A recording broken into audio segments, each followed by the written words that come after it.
Assalamualaikum warahmatullahi wabarakatuh. Nah, sebelum memulai pembelajaran pada hari ini, alangkah lebih baiknya kita berdoa dulu ya. Semoga pembelajaran kita diridhoi oleh Allah dan mendapatkan ilmu yang barokah. Amin. Berdoa dimulai.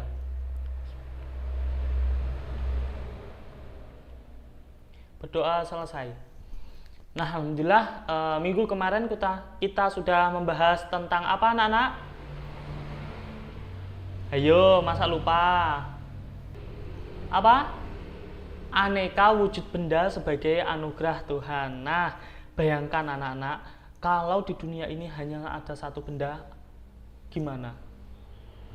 Ya, nggak bisa hidup secara normal seperti saat ini ya. Oke, masih ingat. Nah, sekarang kita akan mempelajari tentang, ada yang sudah belajar di rumah? Belum sama sekali? Oke, silahkan dibuka bukunya halaman 119 tentang perubahan wujud benda. Nah, apa sih yang dinamakan dengan perubahan wujud benda? Oke, mari kita belajar bersama-sama. Nah, tujuan kita mempelajari perubahan wujud benda ini, yang pertama, kita akan mendapatkan informasi tentang mengapa benda dapat berubah. Yang kedua, menambah wawasan kita ya. Jadi segala sesuatu yang kita pelajari insya Allah di kemudian hari akan bermanfaat bagi kita anak-anak. Jadi jangan sia-siakan pembelajaran, tetap semangat. Oke? Anak cerdas.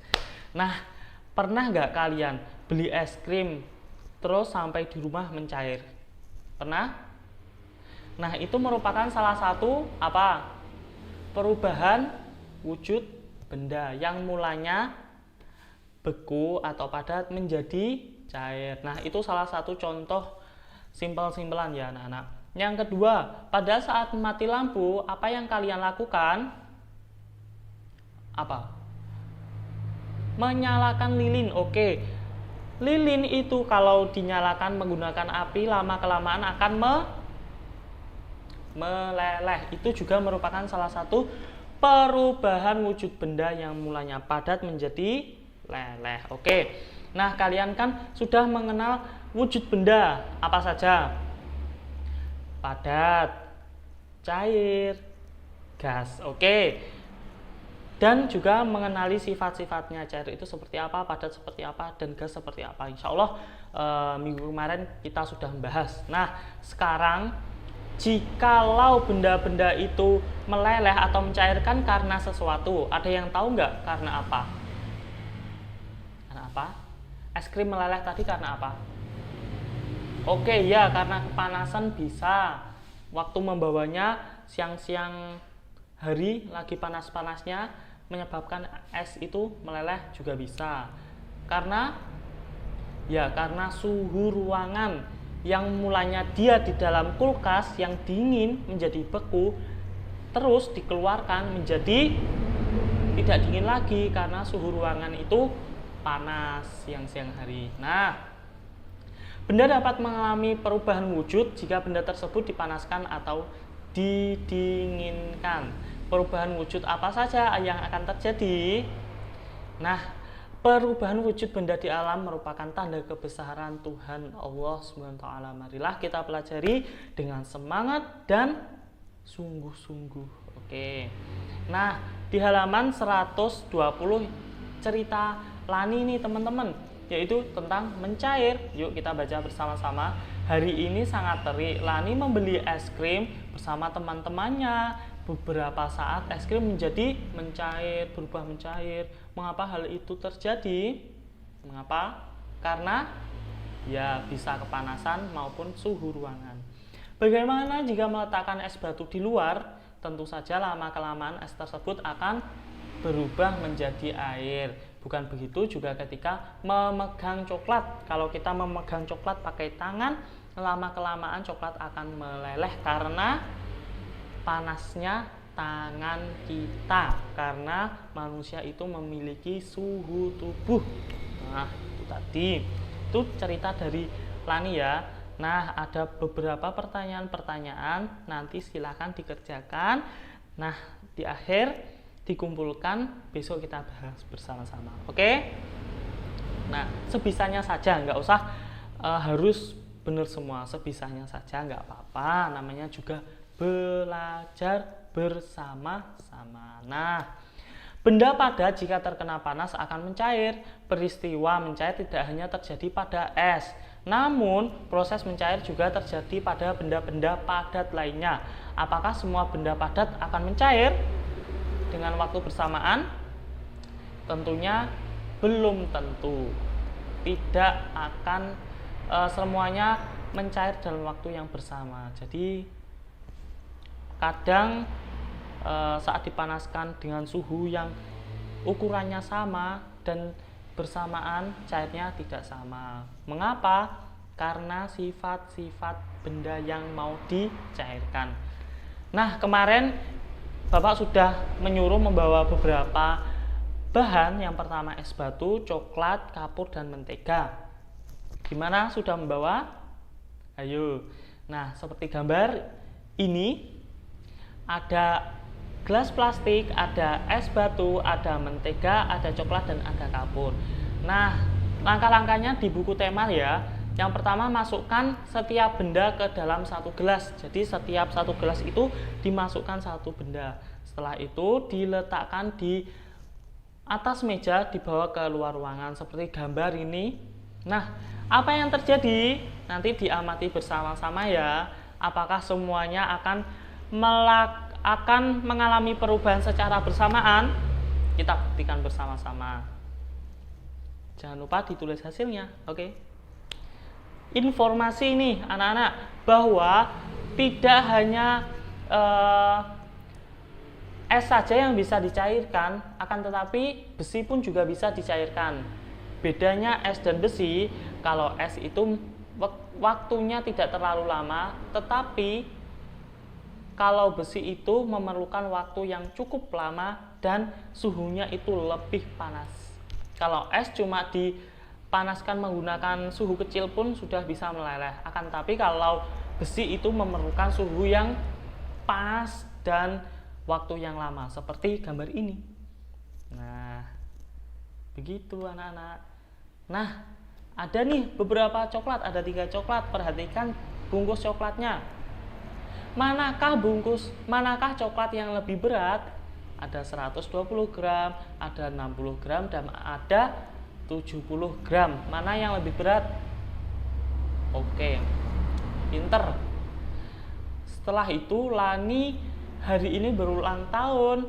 Lani akan merayakan bersama teman-temannya nih.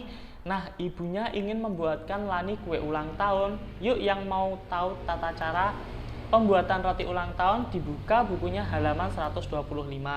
Nah, bahan untuk membuat kue coklat. Yang pertama, 8 butir kuning telur, 200 gram gula tepung, 1,5 SDT. SDT itu sendok teh garam, 5 butir telur yang diambil putihnya. Bahan yang dicampur menjadi satu yaitu pertama 1 sendok teh baking powder, yang kedua 25 gram coklat bubuk, 125 gram mentega, 25 gram maizena, dan 1 kg coklat masak. Nah, itu merupakan bahan-bahan yang digunakan Ibu Lani untuk membuat kue coklat. Nah, ada beberapa pertanyaan, nanti juga dikerjakan di rumah ya. Tenang saja sebisanya, nggak apa-apa. Nah, selain membuat kue coklat, Lani membuat minuman es buah. Wah, sangat segar sekali nih, yang berisi buah-buahan dicampur dengan es. Siang-siang minum es buah, mantap. Nah, bantulah Lani menimbang bahan-bahan untuk membuat es buah. Nah, ini ada 3 botol sirup untuk membuat es buah. Setiap 1 botol sirup berisi 600 gram, beratnya 600 gram. Berapa gram berat dari 3 botol? Kalau 1 botol 600, berarti kalau 3, 600 ditambah 600 ditambah 600 dijumlahkan. Ayo dicoba. Nanti ditulis di buku tugas. Yang kedua, buah yang digunakan untuk membuat es beraneka ragam. Perhatikan berat buah pada timbangan. Ini gambarnya, diperhatikan ya. Ada buah per yang beratnya itu 20 kg dan buah apel itu 35 kg. Manakah buah yang lebih berat? Ditulis di buku tugas, jangan lupa. Dan berapa gram berat semua buah tersebut? Oke.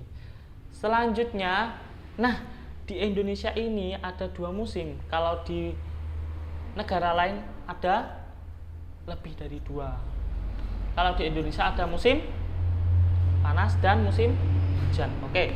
Kalau di luar Indonesia itu ada musim salju, turunnya salju. Kalau di Indonesia kan tidak ada. Nah, perhatikan beberapa gambar ini. Ini dia gambar salju ini yang dilihat menggunakan mikroskop. Jadi berbentuk seperti bunga-bunga indah. Nah, dari gambar-gambar butiran salju itu terciptalah sebuah karya seni yang cantik dan indah. Nah, diperhatikan gambar-gambarnya sekali lagi ini. Oke. Setelah itu terjadilah karya seni yang terinspirasi dari butiran salju itu. Ini. Oke, cantik bukan? Nah, kamu dapat menghasilkan karya seni dari butiran-butiran salju tadi. Kamu harus menggabungkan garis, bentuk, dan dipadukan dengan warna. Dengan demikian hasilnya menjadi harmoni yang indah. Nah, silahkan dibuka halaman 130. Perhatikan gambar di halaman 129. Unsur karyanya ada garis, bentuk, dan warna. Silahkan diamati dan ditulis. Setelah itu, yuk kita bersama-sama mencoba aneka bentuk garis sebisanya, sekreatif anak-anak. Jadi tidak harus sempurna, tidak harus perfect, tidak harus seperti sama di buku, nggak apa-apa. Sebisanya saja. Oke. Nah, itu pembelajaran hari ini. Yuk kita jangan lupa ditulis tugasnya apa saja. Nah, minggu depan kita bahas bersama-sama. Oke. Nah, kesimpulan pembelajaran pada hari ini apa saja? Masa lupa? Apa? Perubahan wujud benda. Ya, apa saja? Mencair, melebur, meleleh. Jikalau coklat dipegang terus-menerus akan menyebabkan meleleh. Ya, karena suhu yang ada di tubuh manusia, di tangan ini kalau dipegang menjadi meleleh. Oke, sip. Alhamdulillah pembelajaran hari ini kita selesai sampai di sini. Minggu depan kita sambung lagi. Jangan lupa tugas-tugasnya dikerjakan sebisa mungkin, tidak apa-apa. Nanti yang belum bisa kita bahas bersama-sama lagi. Pon, ada yang ditanyakan? Belum ada, oke. Cukup sekian, mohon maaf jikalau masih ada kesalahan dari Bapak. Anak-anak tetap semangat sekolahnya, karena apa? Setiap pembelajaran itu ada manfaatnya. Mungkin hari ini anak-anak belum paham, akan tetapi suatu saat akan paham juga. Jangan patah semangat, meskipun masih bingung tidak apa-apa. Minggu depan bisa ditanyakan lagi. Sekian, wassalamualaikum warahmatullahi wabarakatuh.